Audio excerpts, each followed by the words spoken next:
সর্বপ্রথম জমিনে হিন্দুস্তানে এসেছেন। জোরে বলুন সুবহানাল্লাহ। আরো জোরে বলুন না সুবহানাল্লাহ। হ্যাঁ, আমরা হিন্দুস্তানের মানুষ, আমরা হিন্দুস্তানের মুসলমান। আমাদেরকে আল্লাহ পাক অনেক নসিবওয়ালা করেছে, অনেক সৌভাগ্যশালী করেছে। এ যুবকেরা, তরুণেরা, বাপেরা, আল্লাহ নবী নবী দয়া নবী হিন্দুস্তানে ঘোষণা দিয়েছে। আমি হিন্দুস্তান থেকে খুশবু পাচ্ছি, যেখানে আমার উম্মত উম্মতিরা আমি রাসূলুল্লাহ আমার দিবানা হবে। এই জন্য সুলতানে গরিবে নওয়াজকে আল্লাহ নবী হিন্দুস্তানে পাঠিয়েছিলেন। হে মুঈনুদ্দিন আজমিরি, আপনি হিন্দুস্তানে চলে যান। আপনার হাতে হাত দিয়ে হিন্দুস্তানের মানুষেরা দলে দলে ধরে আমি রাসূলুল্লাহ আমার দিবানা হয়ে যাবে। আমরা সেই হিন্দুস্তানের মানুষ, কিন্তু আজ হিন্দুস্তানের মুসলমানকেও টার্গেট করেছে, তাই তো নাকি টার্গেট করা হয়। এ নওজওয়ানেরা, এ মানবী পাখি প্রেমিকেরা, ও ফুরফুরার হযরত জবানার মুজাহিদ দাদা হুজুর পীর কিবলা সিলসিলা অনুসারী অনুগামীরা, মনে রেখে দিও, ইসলামের বিরুদ্ধে যুগে যুগে চক্রান্ত হয়েছে, মুসলমানদের উপরে যুগে যুগে জুলুম হয়েছে, ইসলামের উপরে যুগে যুগে মিথ্যাচার হয়েছে, মুসলমানদের উপরে যুগে যুগে অত্যাচার হয়েছে। মনে রাখবেন, ইসলামকে মিটাতে অনেকে চেষ্টা করেছে, যারা চেষ্টা করেছে আল্লাহ পাক তাদেরকে মিটিয়ে দিয়েছে। কিন্তু আজও পৃথিবীর জমিনে সব থেকে প্রিয়, সব থেকে পছন্দনীয় এবং দ্রুত যে ধর্মের দিকে মানুষ ছুটতে লেগেছে, ওই ধর্মের নাম হলো ইসলাম।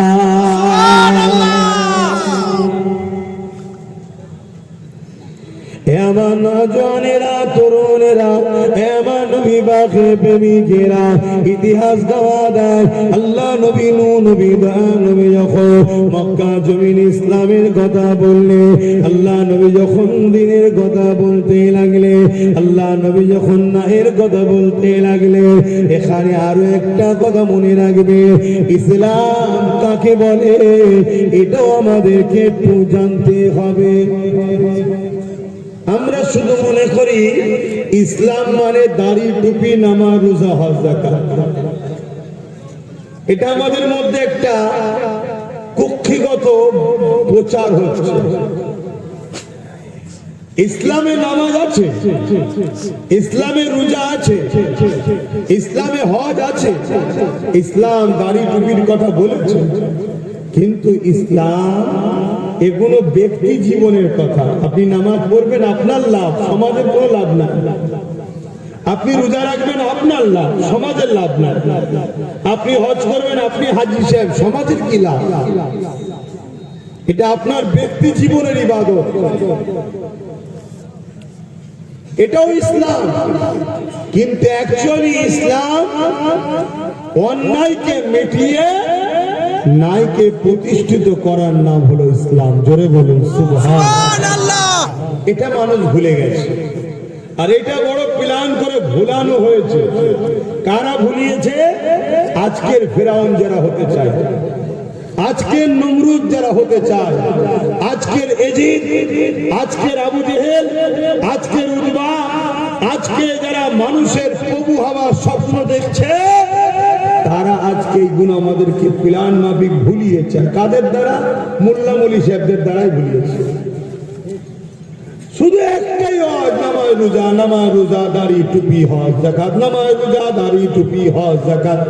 আরে ওটা তো জুম্মার দিনে ইমাম বলছে, বলে না? বলে না? প্রতি জুম্মাই তো বলছে। আর মুসলমানের বাচ্চা 5 ওয়াক্ত না গেলে জুম্মাই তো যায়, প্রতি জুম্মাই তো মুসলমানের ছেলে শুনছে। এই সেমিনার গুলো করা কেন হয়? এই সেমিনার গুলোতে বুঝানো দরকার ইসলাম সন্ত্রাস মুক্ত সমাজ গড়ার নাম। জোরে বলুন সুবহানাল্লাহ। তাহলে সমাজ জানবে যে ইসলামকে যত সন্ত্রাস তা ইসলামকে ভয় খেয়ে ইসলামের নামে মিথ্যাচার করছে।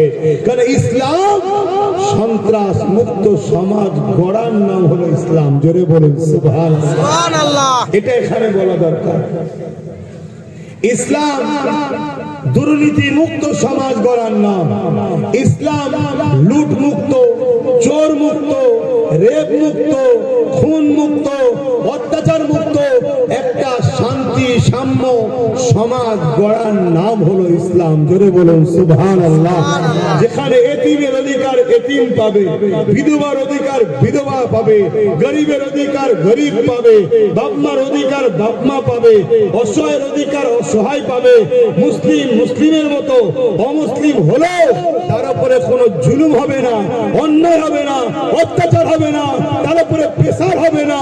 এই একটা সমাজ গড়ার নাম কি? ইসলাম। জোরে বলো ইসলাম। ইসলাম নেশা মুক্ত সমাজ গড়ার নাম ইসলাম। আর আজকে আমাদের যুবকরা নেশায় আসক্ত, নেশায় আসক্ত। আল্লাহ নবী নবী বা নবী মেরাজ থেকে নামাজ রোজা এনেছে। আল্লাহ নবী মেরাজে কবে গিয়েছিলেন? এই যুবকেরা মন দিয়ে শোনে। 570 খ্রিস্টাব্দে আল্লাহ নবী দ্বীনের প্রচার শুরু করেছে, তাওহীদের ঘোষণা দিয়েছে, রিসালাতের ঘোষণা দিয়েছে, এলানে নবুয়াতের ঘোষণা দিয়েছে। সর্বপ্রথম নবী আমার বলেছে লা ইলাহা ইল্লাল্লাহ আনা মুহাম্মদ রাসূলুল্লাহ।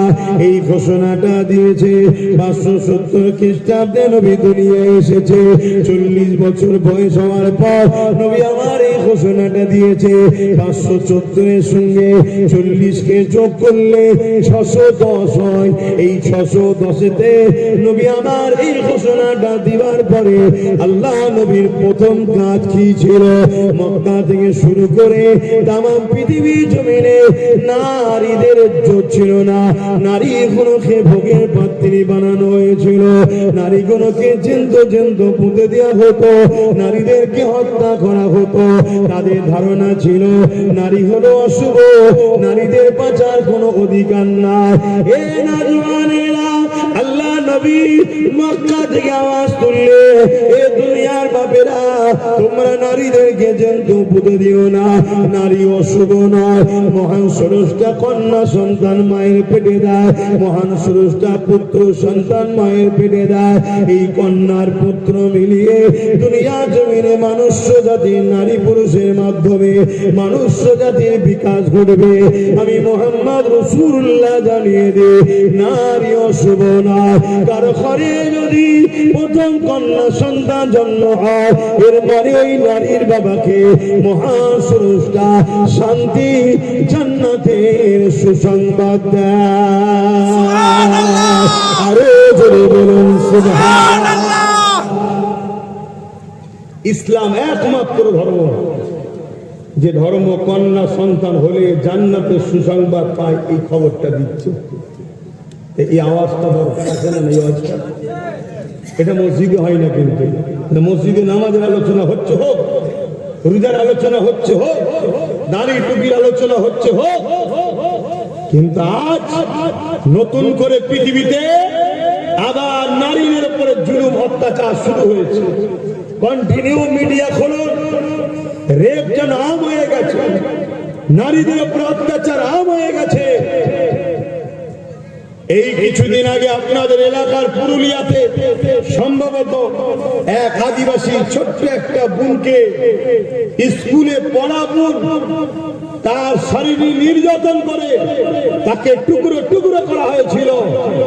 এই অন্যায় অত্যাচারকে মিটিয়ে নারীদের বাঁচার অধিকার দিবার নাম হলো ইসলাম। জোরে বলুন সুবহানাল্লাহ। এটাকে কেউ রাজনীতি ভাবে নিতে পারে, আলাদা বিষয়। এটা আমরা করবো, আমার ধর্মের কাজ। নারীকে বাঁচানো হলো আমার ধর্মের কাজ। জোরে বলুন সুবহানাল্লাহ। কথা মাথায় ঢুকছে? কিন্তু আজ সমাজে দেখা যাচ্ছে যারাই রক্ষক তারাই ভক্ষক, যারা ক্ষমতায় বসে আছে তারাই তারাই নারীদেরকে বেশি অপমান উপদস্থ করছে, আবার তারাই ঘুরিয়ে ফিরিয়ে ইসলামকে আঘাত দিবার চেষ্টাও করছে। কেন? ইসলাম যদি জেগে যায় এদের নারী ভোগ বন্ধ হয়ে যায়। এই ছেলেগুলো যে ঘুমোচ্ছে, যে মুসলমানের বেটা ঘুমোচ্ছে, এদেরকে মদ দিয়ে, মেলা দিয়ে, যাত্রা দিয়ে, টিভি দিয়ে, সিনেমা দিয়ে, খেলা দিয়ে এদেরকে সব ঘুমিয়ে রাখা হয়েছে। কেন?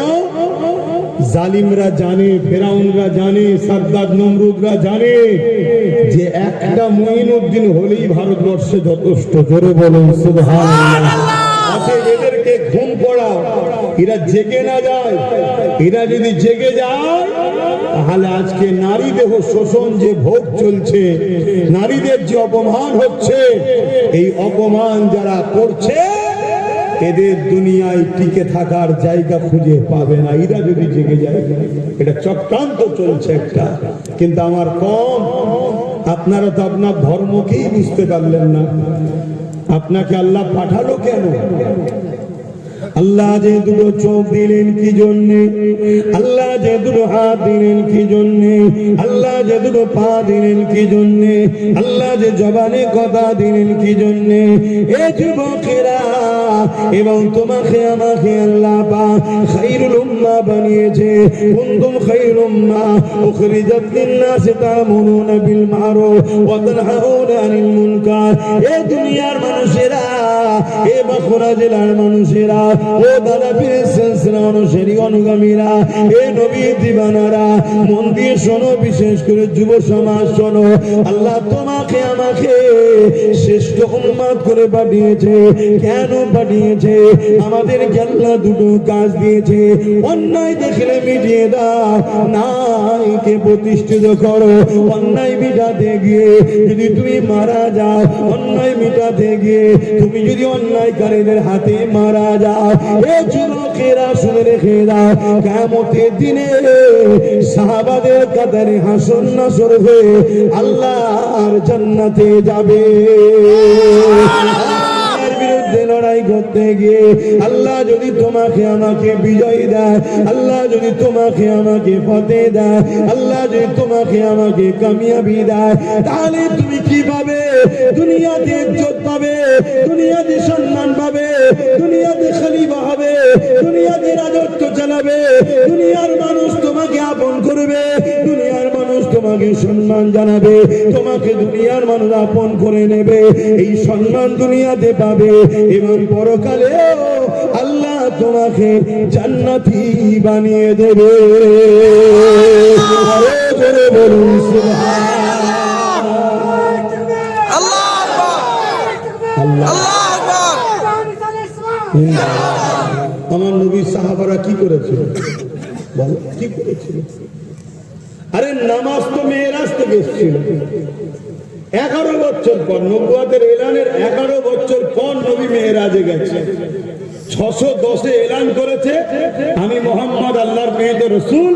তারপরে 2621-এ নবী মেরাজ গেছে। আল্লাহ বলছে জমিন পরিষ্কার, নামাজ নিয়ে যাও। এই 11টা বছর ধরে আমার নবী কি করেছে? ভালো যুবক, এই 11টা বছর ধরে রোম থেকে শুরু করে, পারস্য থেকে শুরু করে, কিসরা থেকে শুরু করে, নাজ্জাসি থেকে শুরু করে, আফ্রিকা থেকে শুরু করে তামাম ওয়ার্ল্ডে যত অত্যাচারী, জালিম, স্বৈরাচারী, লুটেরা, খুনি, বদমাইশ, চরিত্রহীন নেতা, লিডার ছিল, তাদের বিরুদ্ধে আল্লাহর নবী সংগ্রাম করেছে, লড়াই করেছে। লড়াই করে নারীর অধিকার দিয়েছে, এতিমের অধিকার দিয়েছে, গরিবকে ভাসিয়েছে, অসহায়কে আশ্রয় দিয়েছে, জমিনের উপরে ইনসাফ প্রতিষ্ঠিত করেছে, ন্যায় প্রতিষ্ঠিত করেছে, সাম্য প্রতিষ্ঠিত করেছে, নেশা বন্ধ করেছে, চুরি বন্ধ করেছে, খুন বন্ধ করেছে, রেপ বন্ধ করেছে, দাঙ্গা পছন্দ বন্ধ করেছে।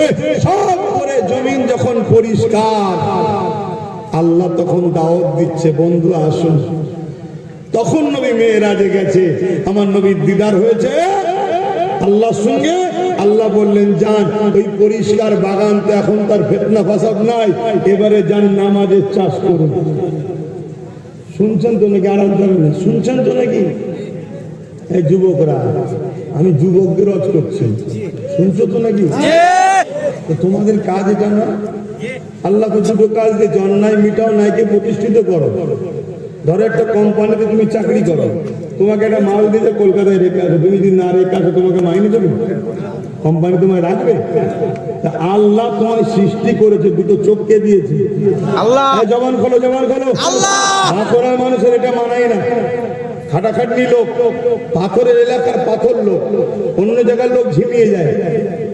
কথা বুঝে আসছে না? আর আমার তো কথা বাদ দাও, সেই সকাল 10:30টার সময় বেরিয়েছি, কথা বুঝে আসছে না?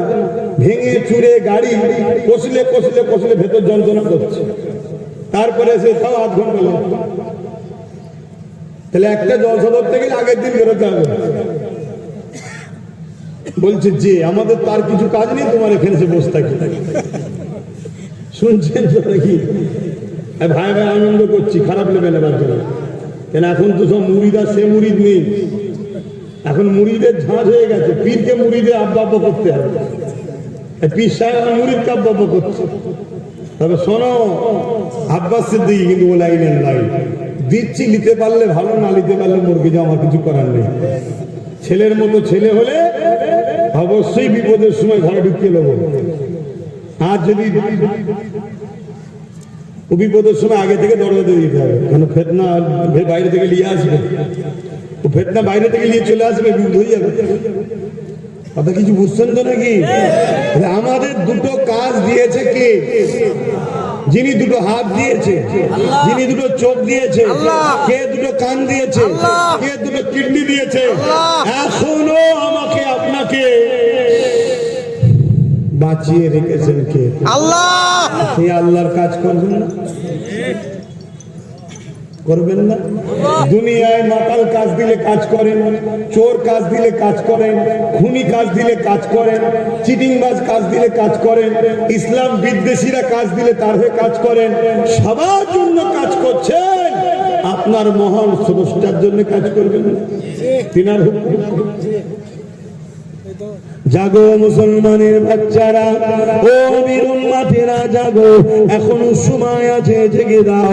আর তোমাকে অলসতায় থাকলে হবে না, বিছানা থেকে ওঠো, শীত ঘুম ছাড়ো।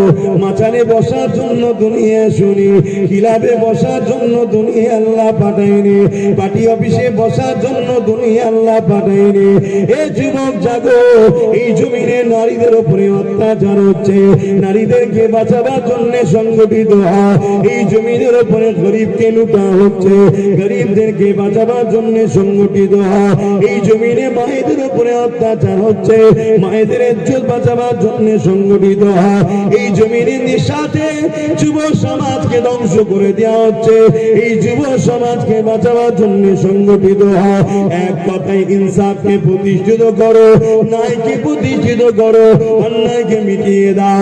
এর জন্য তোমাকে আমাকে জাগতে হবে। যদি আজকে না জাগি, আল্লাহ তোমাকে আমাকে দুনিয়া তো লাঞ্ছিত করবে, দুনিয়া তো অপমানিত করবে, দুনিয়ায় অপদস্থ করবে, এবং পরকাল তোমার আমাকে আল্লাহ পাক জাহান্নামে দেবে। অলরেডি দেখুন আমরা দুনিয়াতে অপদস্থ তো হতেই লেগেছি। এ নওজওয়ানেরা, আজ আমরা তাদের পায়ের গোড়ায় গিয়ে দাঁড়িয়ে থাকি, যাদের আওতাত নাই পবিত্র হবার, আমরা তাদের কাছে গিয়ে দাঁড়িয়ে থাকি। স্যার স্যার তাদেরকে বলতে হয়, যারা কিনা তোরা হয়ে দাঁড়াতে পারে না, যারা কিনা পবিত্র হতে পারে না, তাদের কাছে যে আমাদেরকে মাথা নত করতে হয়। হচ্ছে না? কারণ একটাই, আমরা আমাদের কাজ ছেড়ে দিয়েছি। 200 টাকার জন্য হাত পাততে দেন না, আর আজকে সব ফরমে ছুটতে হচ্ছে, দেন না।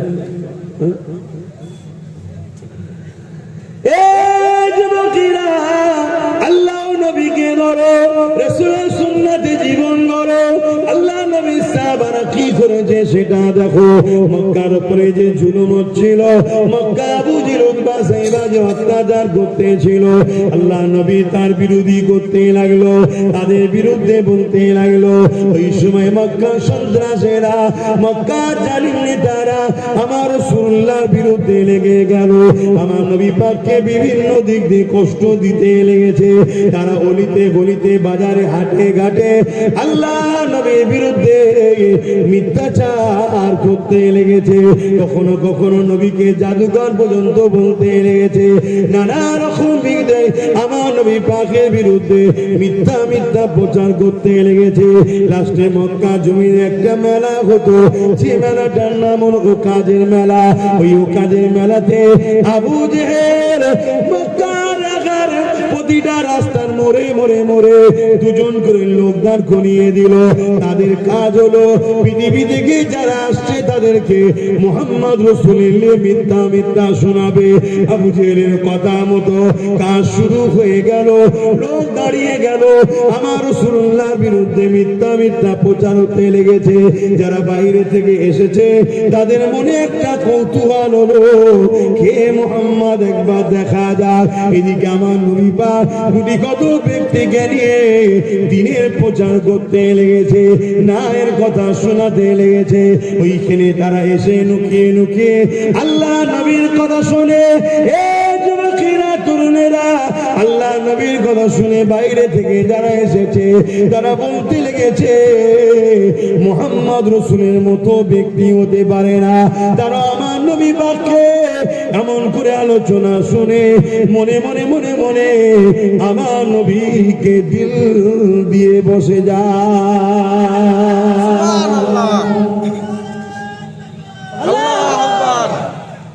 আবু জেহেল চেয়েছিল আমার নবীর বিরুদ্ধে মিথ্যা প্রচার করা, কিন্তু উল্টো হলো না, হলো না কথা বলে। আমেরিকাও চেয়েছিল ইসলামে মিথ্যা ফিল্ম টিলিম তৈরি করে ভুল প্রচার করো, আর সেই আমেরিকা আজকে তাদের রিপোর্ট, তাদের মিডিয়া, তারা বলছে আগামী 40-45-এর মধ্যে ইউরোপ দুনিয়া সংখ্যাগুরু হবে ইসলাম। জোরে বলুন সুবহানাল্লাহ। তারাও মিথ্যা প্রচার করে আজকে রুখতে পারছে ইসলামকে। আজকে আমার দেশেও মিথ্যা প্রচার হচ্ছে না, হয়নি? জোরে বলেন। যেমন আমার বাংলায় গত কদিন আগে একজন একটা মিথ্যা প্রচার করেছে, শুনেছেন? ইসলামে নাকি রেপ করাটা পাপের বিষয় নয়। শুনেছেন আপনারা? হ্যাঁ শুনেছি। এই কথাটা সত্য বলেছে না মিথ্যা বলেছে? ইসলাম ধর্মের উপরে আঘাত দিয়েছে না দেয়নি? ইসলামে রেপের শাস্তি কি? মত, মৃত্যুদণ্ড। তাকে পাথর মেরে গলা পর্যন্ত পুঁতে পাথর মেরে মেরে ফেলো। শুনছেন তো? তাহলে এ কি বলছে? যে বলছে তাদের দলে অনেক রেপিস্ট আছে না নয়? আছে। হ্যাঁ, তাহলে এরা মূলত ইসলামকে ভয় খাচ্ছে যে যুবক যদি জেগে যায় তাহলে আমরা যে বদমাইশি করছি আমাদের এই বদমাইশির নাম নিশানা বন্ধ হয়ে যাবে। কথা বুঝলেন? সেদিনও আবু জেহেল ভয় করেছিল, আজকে আবু জেহেলের উত্তরসূরিরা ভয় করছে। তাই মুসলমান ঘরের ছেলেদের বলি, জাগো, এখনো সময় আছে। এই সমাজে মায়ের জাতের ইজ্জতকে বাঁচাবার জন্য জাগো।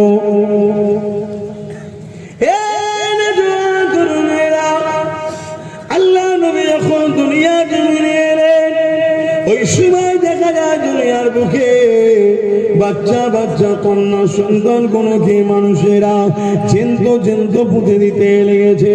আল্লাহ নবী ওই নারীদের বাবাদেরকে বলতে লেগেছে, কেন আপনারা আপনাদের কন্যা কোনকে চিন্ত চিন্ত পুঁতে দিতে লেগেছে? তারা বলতে লেগেছে নারী অশুভ। আল্লাহ নবী বললেন, না, এটা তোমাদের কুধারণা। আমি রাসূলুল্লাহ জানিয়ে দিই, নারী হলো অশুভ নয়। কারো ঘরে যদি প্রথম কন্যা সন্তান হয়, এর মানে ওই নারী বাবাকে মহান স্রষ্টা সৃষ্টিকর্তা আল্লাহ জান্নাতে সংবাদ দেয়।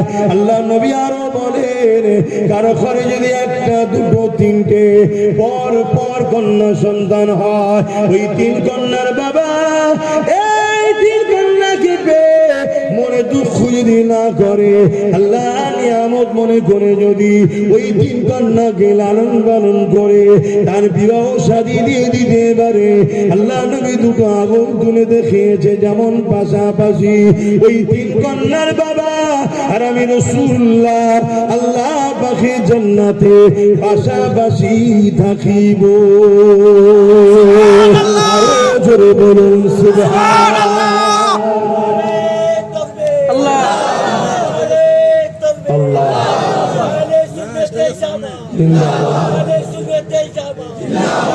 তাহলে ভাবুন ইসলাম নারীদেরকে কত মর্যাদা দিচ্ছে, আর এই মূর্খগুলো জালিমগুলো কি প্রচার করছে? মিথ্যা প্রচার। কেন? যাতে মানুষ ইসলামকে ভালোবেসে না দেয়।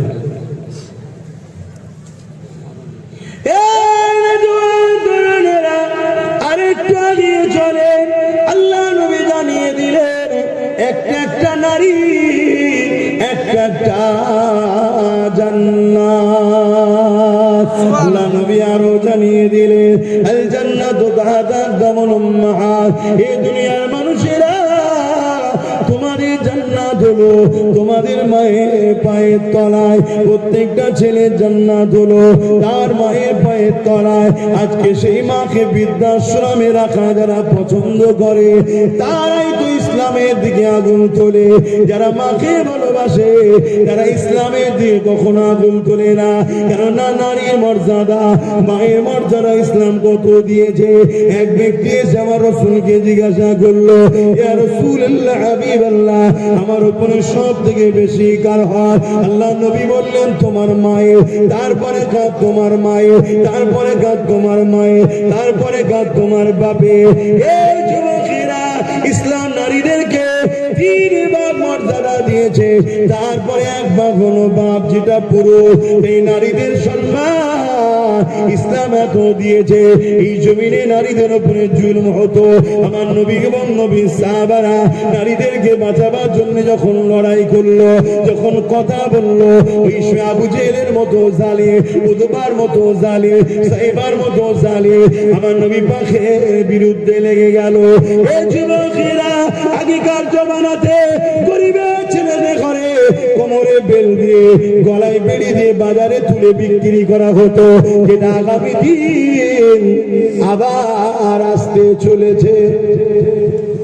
2005-এ বলেছিলাম একটা দিন, 2020-তে বলেছিলাম 5 বছর আগে একটা দিন আসবে তোদের ভোটার অধিকার কেড়ে নিয়ে ডিভোটার করে গোলাম বানাবে। শুনেছেন আমারই বক্তব্য? 2020-তে বলেছি, 5 বছর আজকে সেই দিন শুরু হয়ে গেছে। তবে মনে রেখে দিও, ভারতবর্ষের একটা মুসলমানের নাম বাদ যাওয়া উচিত নয়। যদি বাদ যায় তাহলে জানতে হবে এরা দুজন মিলে এক জায়গায় মুখে মুখ রেখে বাদ দিয়েছে। কথা বুঝে আসছো তো? এদেশের মুসলমান কোন দেশ থেকে আসেনি, দুজন এদেশ থেকে চলে গেছে। এদেশ থেকে লক্ষ লক্ষ কোটি কোটি চলে গেছে, অন্য দেশ থেকে আসেনি। কথা বুঝে আসছে? অতএব এরপরও যদি বাদ যায় তাহলে জানতে হবে এদের হাতে রাজ পাওয়ার এরা ইচ্ছা করে বসে বসে কেটেছে। এই জন্যই বলেছিলাম আমাদেরও রাজ পাওয়ার দরকার আছে। কেন? ঘরের মধ্যে কি হচ্ছে ওখানে আমার লোক নেই। ওখানে আমার লোক আছে নাকি? নেই। ওরা দুজন মিলে, 3 জন মিলে, 4 জন মিলে কি গুজুর গুজুর করে নেবে আমরা তো কিছুই বুঝতে পারবো না। এজন্য বলেছিলাম আমার লোক ঢুকা, গন্ডগোল হলে লোক কম হোক। ওখানে যদি ফাটাফাটি করতে নাও পারে বাইরে বেরিয়ে বলবে আজা আজা, এখানে প্ল্যান হচ্ছে চলে আয়, ব্যাস তখন তো আমরা বেরিয়ে পড়বো। কিন্তু আমরা তো বুঝতেই পারছি না কি হচ্ছে। কিছু বুঝে আসছে তো নাকি? কিন্তু এর জন্য অনেক গাল খেতে হয়েছে বাবা, আজও গাল খেচ্ছি আমি। একটাই কাজ করছি কি, আমার ছোট ভাইটাকে রাজনীতিতে নেপিয়ে দিয়েছি, আজও গাল খেয়েছি। শুনছেন তো নাকি? তোমরাও গাল টাল দাও নাকি? না।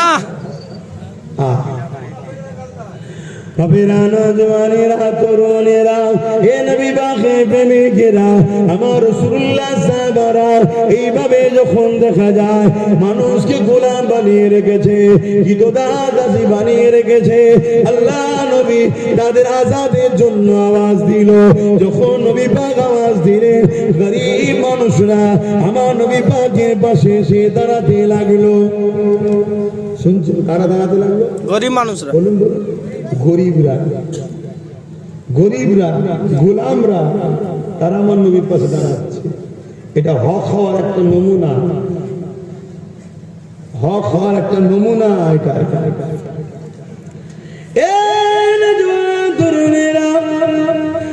এমন সময় মক্কা জালিমরা, মক্কার আবু জেহেল উতবা সাইবা যখন বুঝতে পেরে গেছে মুহাম্মদ রাসূলুল্লাহ দিকে এমন করে গরিবরা আস্তে আস্তে যেতে লেগেছে, যাদেরকে আমরা ভয় দেখে, যাদেরকে আমরা চমকে ধমকে গোলাম বানিয়ে রেখেছিলাম, তারা আজকে মুহাম্মদ রাসূলুল্লাহ দিকে যাচ্ছে।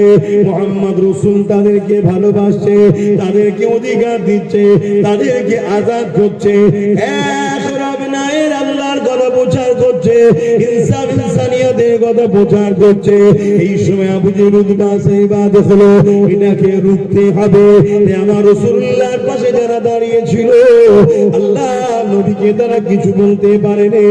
কারণ নবী পাককে বলতে গেলে, কারণ নবী আমার অনেক বড় খানদানের ছিল, কিন্তু নবী পাকের পাশে যারা ছিল তাদেরকে জোর করে ধরে ধরে মরুভূমির গরম বাড়ির উপরে শুইয়ে দিয়ে তাদের বুকের উপরে বাড়ি পাথর চাপিয়ে দিয়েছিল। এই যুবকেরা, তরুণেরা এই বুকের উপরে বাড়ি পাথর চাপিয়ে দিবার পর তারা নিঃশ্বাস নিতে পারছিল না। এই অবস্থায় অনেকে মারা গেছে, অনেকে আবার এই অবস্থাতে কষ্ট সহ্য করেছে, তথাপি আল্লাহ নবীকে ছেড়ে দেয়নি। আজও গরিব মানুষরা যখন ন্যায়ের পক্ষে এক হচ্ছে, আজকের আবু জেহেলরা তাদেরকে ধরে ধরে মারছে না মারে না? কথা বলো, আজকের আবু জেহেলরা তাদের বিরুদ্ধে কেস দিচ্ছে না?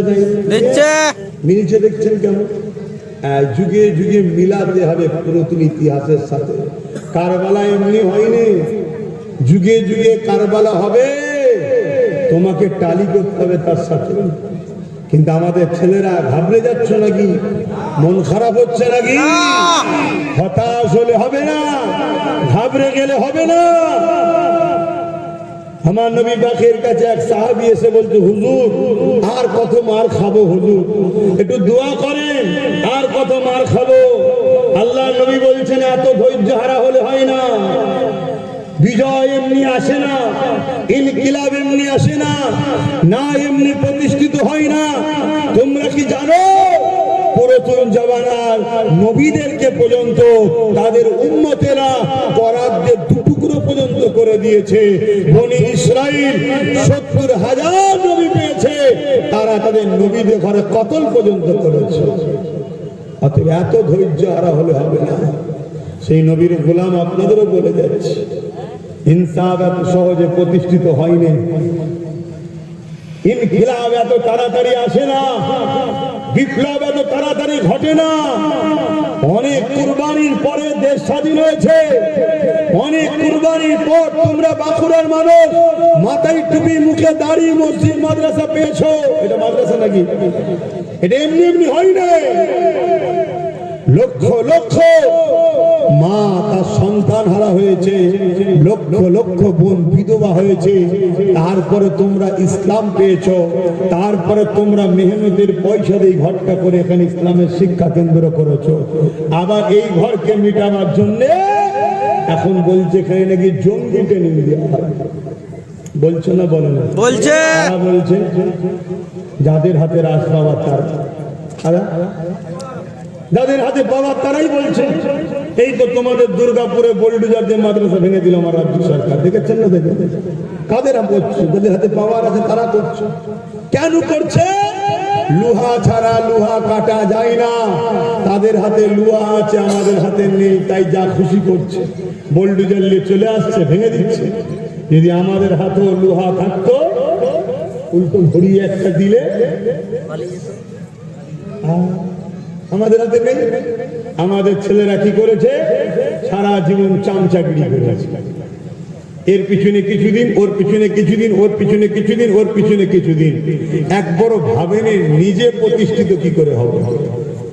কথা কি কষ্ট দিচ্ছে নাকি? না।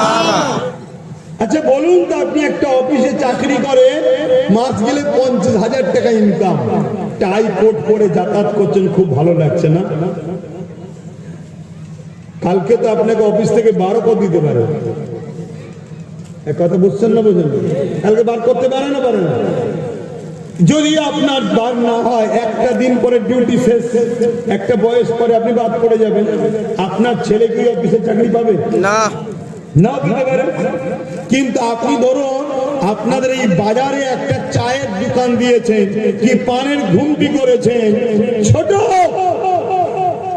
মেহনত করছেন নিজে, ওখান থেকে কেউ আপনাকে বাদ দিতে পারবে?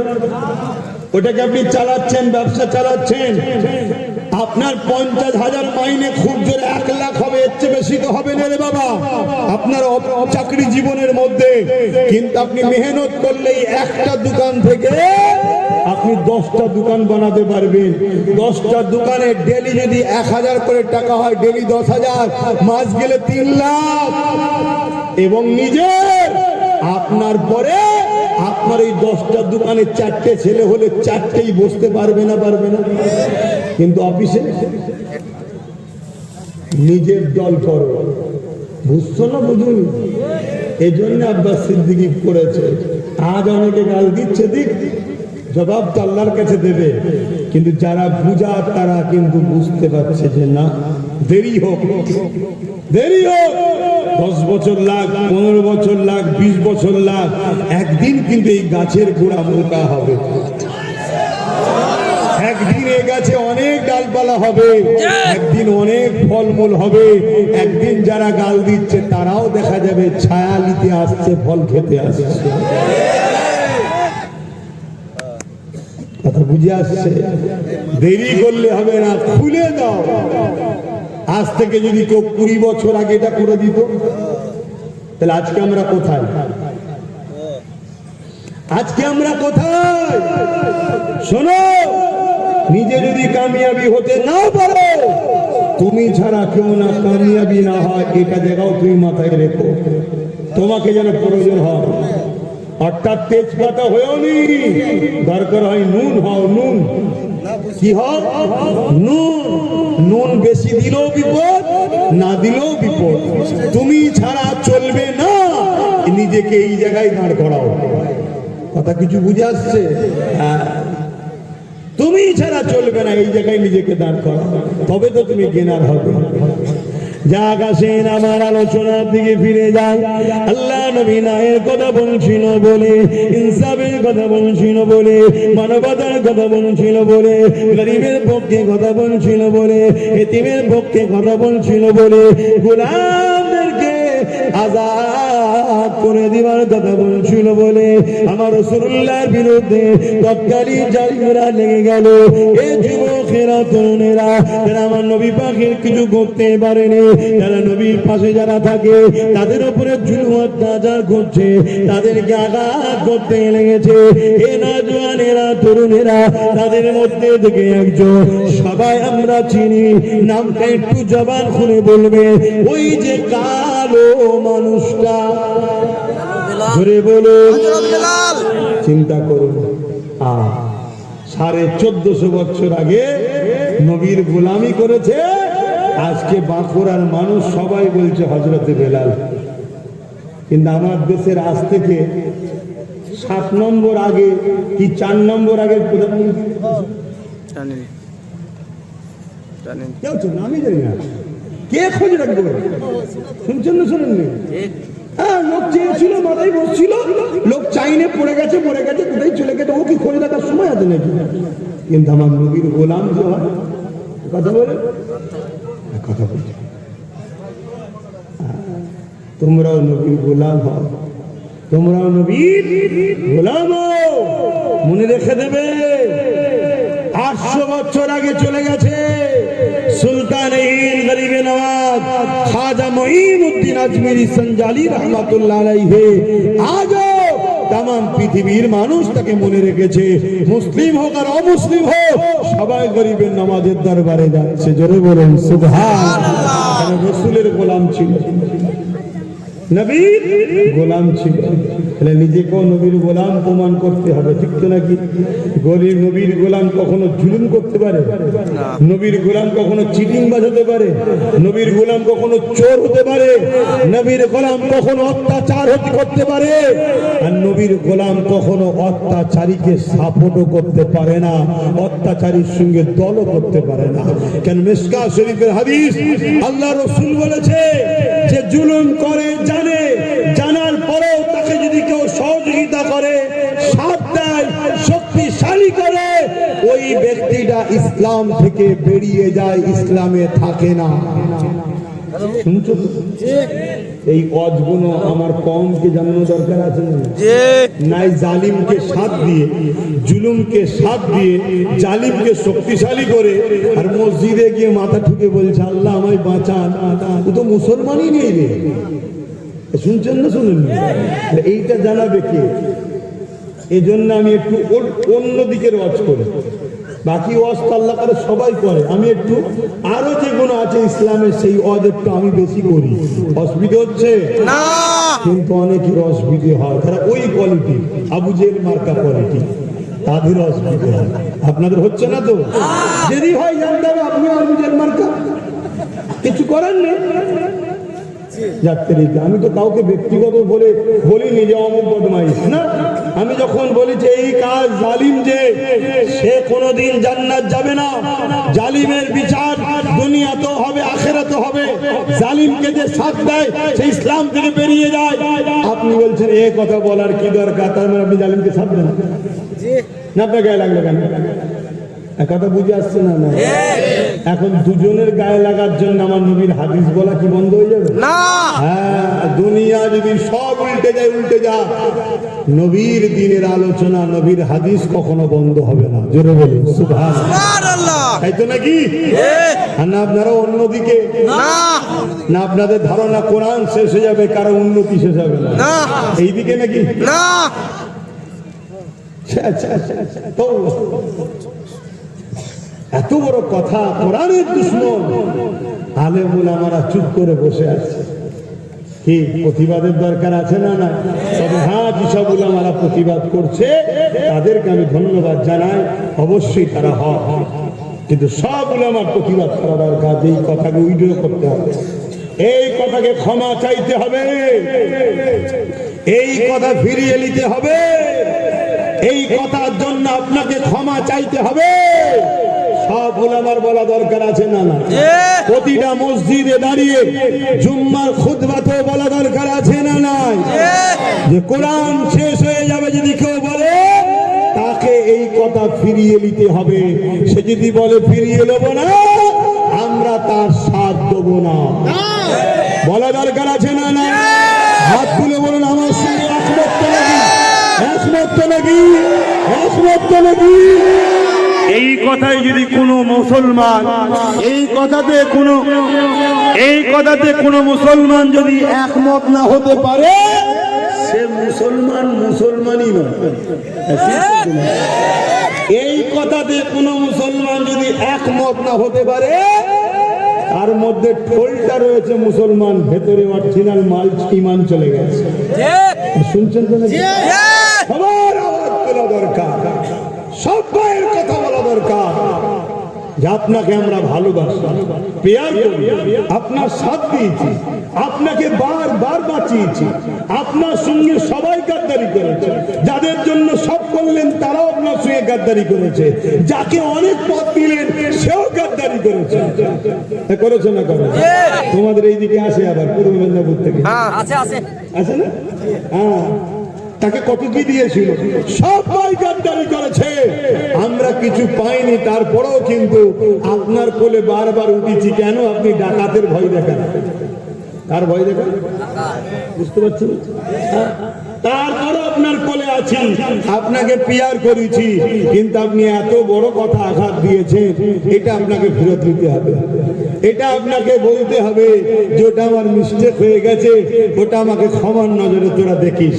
কি বলা দরকার আছে না? না, প্রত্যেকটা ইমাম, প্রত্যেকটা আলেম, প্রত্যেকটা মসজিদে, প্রত্যেকটা জলসায়, প্রত্যেকটা খানকায় যদি এই আওয়াজ না ওঠে, আল্লাহ মাফ করো, সন্দেহ হচ্ছে সে মোল্লা মুলি সাহেবের নামে ইসলামের দুশ্মন বিদেশিদের চর টাকা নিয়ে খেয়ে হয়তো বসে আছে।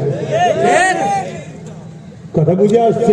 কোরআনের পক্ষে কথা বলবে না, তাকে বলো ক্ষমা চাইতে। সে যদি ক্ষমা চেয়ে নেয়, তার সাথ দেবে কি দেবে না দেবে সেটা তোমার নিজের ব্যাপার। কথা বুঝে আসছে? কিন্তু সে যদি ক্ষমা না চায়, কোরআনের দুশ্মনকে সাপোর্ট করলে ঈমান থাকবে না। কথা শুনছেন? কোরআন মানে না, আলাদা কথা। লক্ষ লক্ষ হিন্দু, আদিবাসী, দলিত, সাঁওতাল, বাগদি, খ্রিস্টান, তারা আমাদের ভাই, আমাদের বোন, আমরা মানুষ মিশবো। সে কোরআন মানে না, কিন্তু কোরআনের বিরোধী করে না। শুনছেন? বিরোধী করা মানে দুশ্মনী শুরু হলো। তুই মানিসনি, জবাব আল্লাহর কাছে দিবি। ভুল ঠিক আল্লাহ তোর সাথে ব্যবস্থা করবে। আমি কে? আমি তোকে বানিয়েছি নাকি? কিন্তু তুই মানবি না, আবার বিরোধী করবি, এই অধিকারটা তোকে কে দিবে? আমার কথা বুঝতে পারছি তো নাকি? হ্যাঁ, তাহলে প্রতিবাদের দরকার আছে না? না করছেন? গুটি কতক লোক করছে, তার মধ্যে আলহামদুলিল্লাহ আল্লাহ আমাকেও বলাচ্ছে, আর বলতে গিয়ে গালও খেতে হচ্ছে। বাবেরা, নজওয়ানেরা, তরুণেরা, এ নবী পাকের প্রেমিকেরা, মনে রেখে দিও, এই দিনের জন্য, কোরআনের জন্য সাহাবা হুজুররা নিজেদের জীবনকে কুরবান করে দিয়েছে। এ নজওয়ানেরা, তরুণেরা, আজ আল্লাহ আমাদের জান দিয়েছে, এই জান আল্লাহ একদিন নিয়ে নেবে। যদি কোরআনের জন্য, দিনের জন্য আমরা কুরবানি করতে পারি, অবশ্যই আল্লাহ জান তো নেবে, কিন্তু আখিরাতে আমাদেরকে জান্নাতে রাখবে। এটা তো আমাদের ঈমান, এটা তো আমাদের বিশ্বাস। মৃত্যু তো সবার হবে, সে আল্লাহর ওলি হলে তারও মৃত্যু হবে, দেশের প্রধানমন্ত্রী হলে তারও একদিন মৃত্যু হবে, রাজ্যের সিএম হলে তারও একদিন মৃত্যু হবে। আমি আব্বাস সিদ্দিকী, আমারও একদিন মৃত্যু হবে। এই মৃত্যু অবশ্যই একদিন না একদিন হবে। মনে রাখবে কবে হবে, এটা লিপিবদ্ধ হয়ে আছে। এর আগেও হবে না, এর পরও হবে না। তুমি অন্যায়ের সঙ্গে মিশে থাকলো, সেই দিনই হবে। অন্যায় বিরুদ্ধে বললো, সেই দিনই হবে। তার আগেও হবে না, পরও হবে না। পুরো পৃথিবী যদি তোমার দুশ্মন হয়ে যায়, তোমার মৃত্যু ওই দিন হবে যেদিন আল্লাহ তোমার তকদিরে লিখে রেখেছে। পুরো পৃথিবী যদি তোমার বন্ধু হয়ে যায়, মৃত্যু ওই দিনই হবে যেদিন আল্লাহ তোমার লিখে রেখেছে। এক সেকেন্ড কেউ আগে আনতে পারবে না, এক সেকেন্ড কেউ পরেও নিয়ে যেতে পারবে না। এই মৃত্যু নিয়েও তো চিন্তা নয়, চিন্তা করো আল্লাহর কাছে কি মুখ দেখাবে।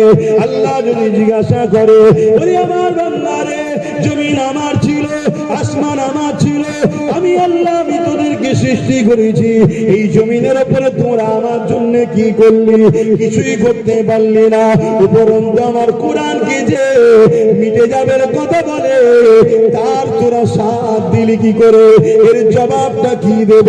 তাই পরিবর্তন তওবা করে। ভুল মানুষ মাত্র হতে পারে, অন্যায় দেখার পরে তার সাথ দেওয়া দিতে পারে না। নবী বাবা জানিয়ে দিল, অন্যায় দেখলে হাত দিয়ে রোখো। যদি হাতে ক্ষমতা না থাকে, মুখ দিয়ে প্রতিবাদ করো। মুখে যদি ক্ষমতা না থাকে, অন্তর থেকে ঘৃণা করো। যদি অন্তরে ঘৃণা করো, এটা হলো সব থেকে দুর্বল ঈমান। এরপরে আর কোনো ঈমান নেই। এই জায়গায় তুমি অন্যায় দেখলে হাত দিয়ে প্রতিবাদ করলে না, মুখ দিয়ে ঘৃণা প্রতিবাদ করলে না, অন্তর দিয়ে ঘৃণা করলে না, উপরন্তু তাকে সাপোর্ট করলে, তাহলে রাসূলুল্লাহ হাদিস তোমার মধ্যে ঈমান নাই। শুনছেন তো নাকি? বুঝুন দিনটা। আমার কি দায়িত্ব নয় আমার কওমকে সাবধান করা? দায়িত্ব আছে না? না, আমার কওমকে আমার বলা দরকার যে ভাই একসাথে বন্ধুত্ব করবে, সবার সঙ্গে উঠা বসা করবে, মিশবে, সব ঠিক আছে, কিন্তু মনে রেখে দিও ভাই, তোমার ধর্ম তোমার কাছে, অন্যের ধর্ম অন্যের কাছে, তোমার উৎসব তোমার কাছে, অন্যের উৎসব অন্যের কাছে। এটা বলা কি আমার অপরাধ হবে? না। জোরে বলে না। কেন? গায়রুল্লাহর সঙ্গে শরীক যেখানে হয় সেই উৎসবে যাওয়া ইসলামে হারাম। যেখানে শিরক অনুষ্ঠিত হয় সেই উৎসবে যাওয়া কি হারাম, ইসলামে হারাম। তা আমার কওমের যুবক যদি শিরকের উৎসবে উঠা বসা করে, এই জাতির উপরে আল্লাহ বিপদের সময় রহমত করবে না। এই জাতিকে বাঁচাবার জন্য বলা দরকার আছে না? এজন্য ধরুন আমি বুঝালাম যে ধর্ম যার উৎসবদার, বলবেন তো, ধর্ম যার উৎসবদার। কেউ যদি শিখায় ধর্ম যার যার উৎসব সবার, মনে রেখে দিও সে তোমাকে ভালোবাসার ছলনায় কাফের মুশরিক বানাতে চাইছে। যে তোমাকে কাফের মুশরিক বানাতে চায় সে তোমার আপন না দুশমন? দুশমন। কত বড় দুশমন? অনেক বড়। বলো বলো বলো বলো। অনেক বড়। কেউ যদি তোমার চাকরি নিয়ে এলাই, ঘর নিয়ে এলাই, এটা বড় দুশমন না কেউ তোমাকে কাফের মুশরিক বানাচ্ছে সে বড় দুশমন? দুশমনকে চেনো, দুশমনকে চেনো। মনে রাখবে প্রকাশ্য যে সামনে থেকে হামলা করে একে চিনা যায়, এর মোকাবেলায় ডিফেন্স করে যুগে যুগে আমরাই জিতেছি। জোরে বলুন সুবহানাল্লাহ। একটা ইতিহাস দেখাতে পারবেন না সামনে থেকে কেউ লড়াই করে আমাদেরকে হারাতে পেরেছে। শুনছেন তো নাকি? কিন্তু বারবার পিছন থেকে যারা হামলা করেছে তারা আমাদেরকে হারাতে পারবে, কিন্তু পিছনের হামলায় আমাদের কোটি কোটি মা বাপ ভাই বোনের জীবন চলে গেছে। কথা শুনছেন? তাহলে একটা প্রকাশ্য দুশমন আর একটা বন্ধু সেজে দুশমন। বন্ধু সেজে দুশমন কি করছে? সে আপনাকে রেশনের মাধ্যমে প্রসাদ খাওয়াচ্ছে। কি খাওয়াচ্ছে? প্রসাদ। জোরে বলুন, জোরে বলুন। প্রসাদ। বলুন, প্রসাদ খাওয়া মুসলমানদের জন্য হালাল না।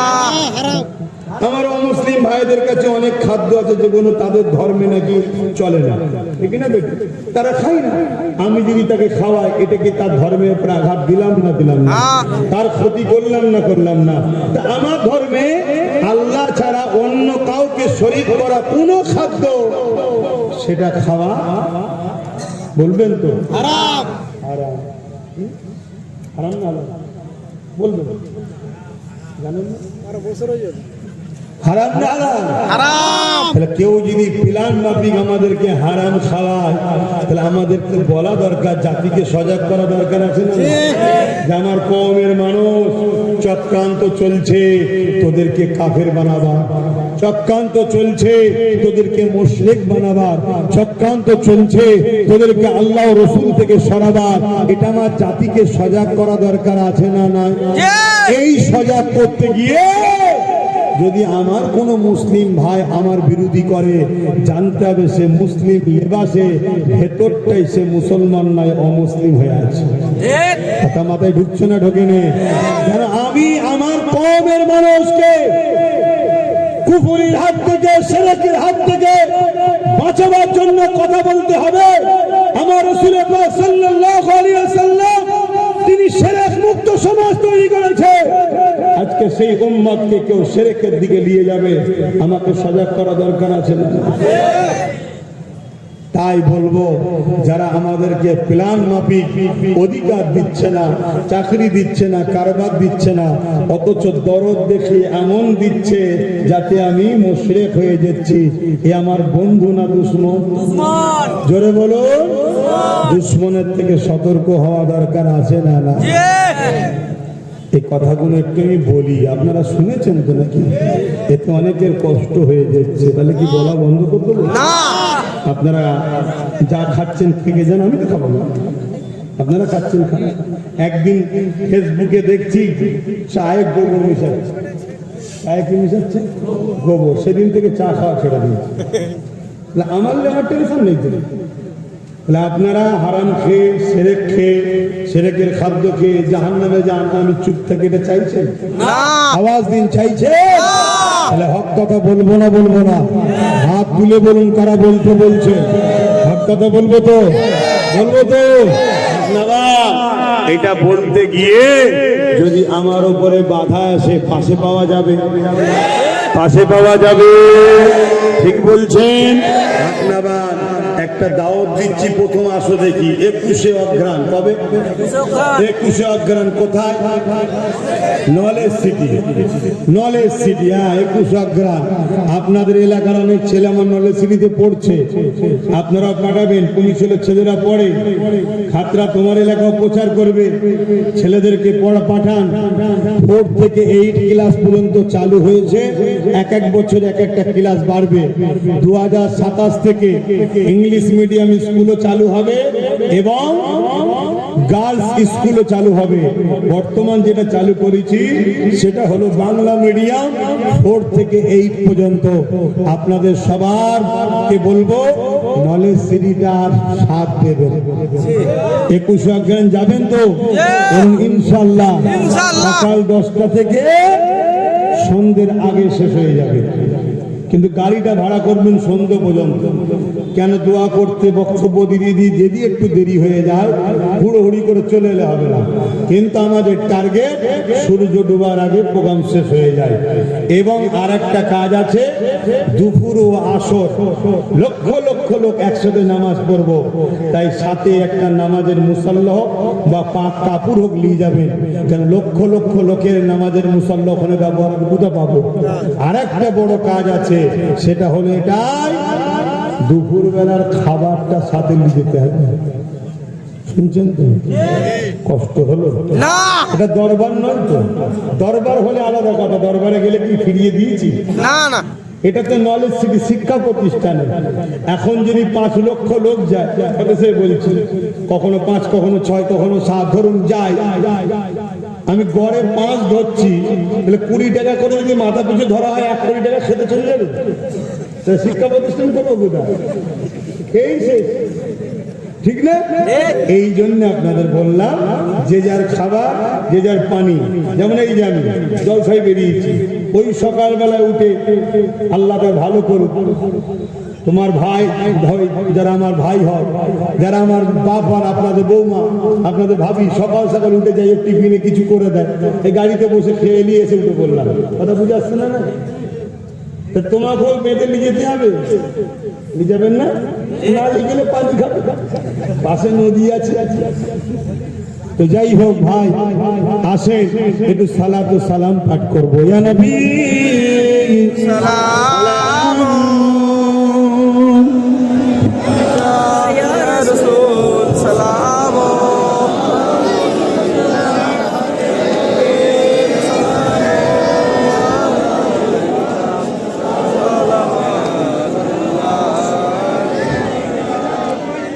দাঁড়িয়ে সালাম দেন তো আপনারা, না বসে দেন? হ্যাঁ, খুব ভালো করে শুনুন। এই দাঁড়ানো বসালে আমাদের মধ্যে একটা মতনৈক্য আছে, মতনৈক্য করবেন না, ঝগড়া করবেন না, ভালো করে শুনুন। যদি কেউ বসে সালাম দেয় তার বিরুদ্ধে আমাদের কোনো ফতোয়া নাই, আমরা তার বিরোধী করি না। শুনছেন? সে তার নবীকে কিভাবে সালাম দেবে, সে তার নবীর কাছে জবাব দেবে। কথা বুঝে আসছে? প্রেমে কখনো জোর চলে? এটা তো প্রেমের ব্যাপার। তাই কেউ যদি বসে সালাম দেয় তাকে আমরা জোর করি না, আর আমরা দাঁড়িয়ে সালাম দিই, আমাদের কেউ ডিস্টার্ব করুক এটাও পছন্দ করি না। এবারে আমরা দাঁড়িয়ে দিই কেন? কারণ আছে তো, সেই কারণটা শোনো। আল্লাহ কোরআনে বললেন সাল্লু, দরুদ পড়ো, কিন্তু সালামের বেলায় কি বললেন? ওয়াসাল্লিমু তাসলিমা। যখন সালাম দেবে সব থেকে উত্তম ভক্তি ভালোবাসা আদবের সাথে সালাম দাও। জোরে বলুন সুবহানাল্লাহ। আল্লাহ কেন দরুদ বসে দেবো? দরুদের বেলায় শুধু বললেন সাল্লু, আর সালামের বেলায় ওয়াসাল্লিমু তাসলিমা বললেন কেন? আল্লাহ পাক বললেন দরুদ পড়লে নেকি হয়, নেকি আমার ফারিস্তারা লিখবে, আর সালাম দিলে আমার দোস্ত পেয়ারা নবী তোদের সালামের জবাব দেবে। ওটা আদবের সাথে লে। জোরে বলুন সুবহান, আরো জোরে বলুন সুবহান।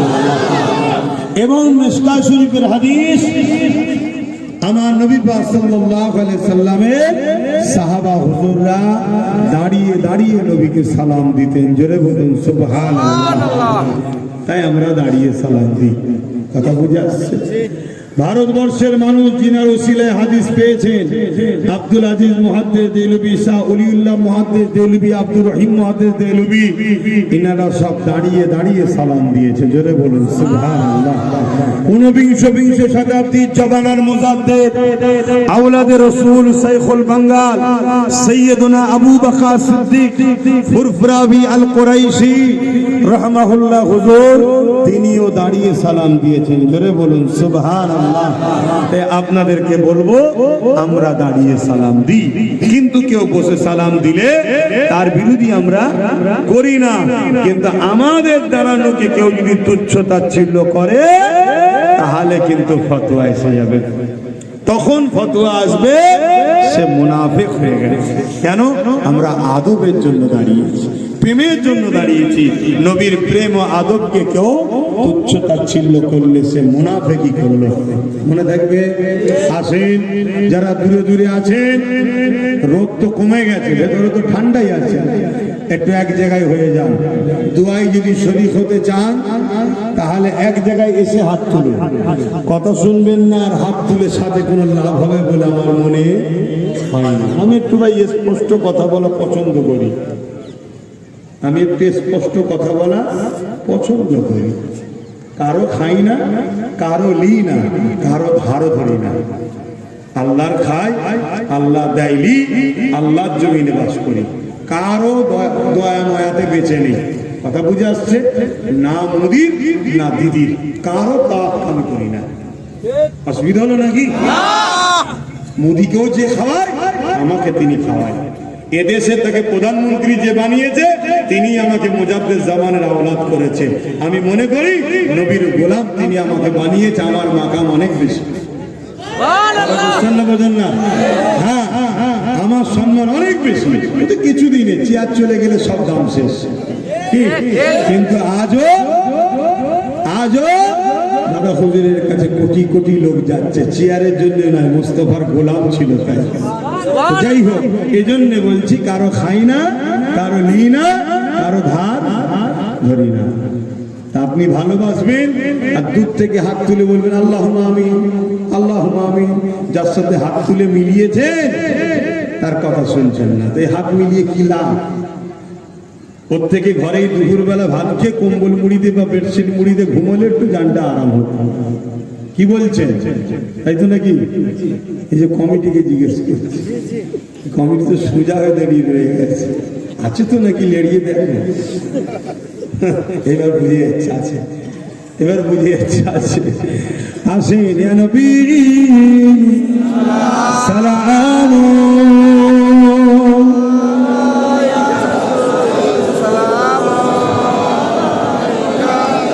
ইয়া হাবিব সালাম আলাইকা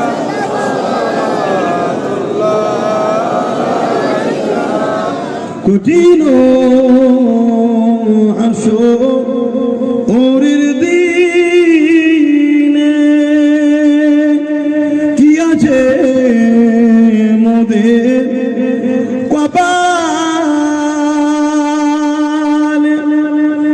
গুনাহগার উম্মাহ আতো আপনার লইবেন সঙ্গে মাশরে। নবী সালাম ইয়া রাসূল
রসুল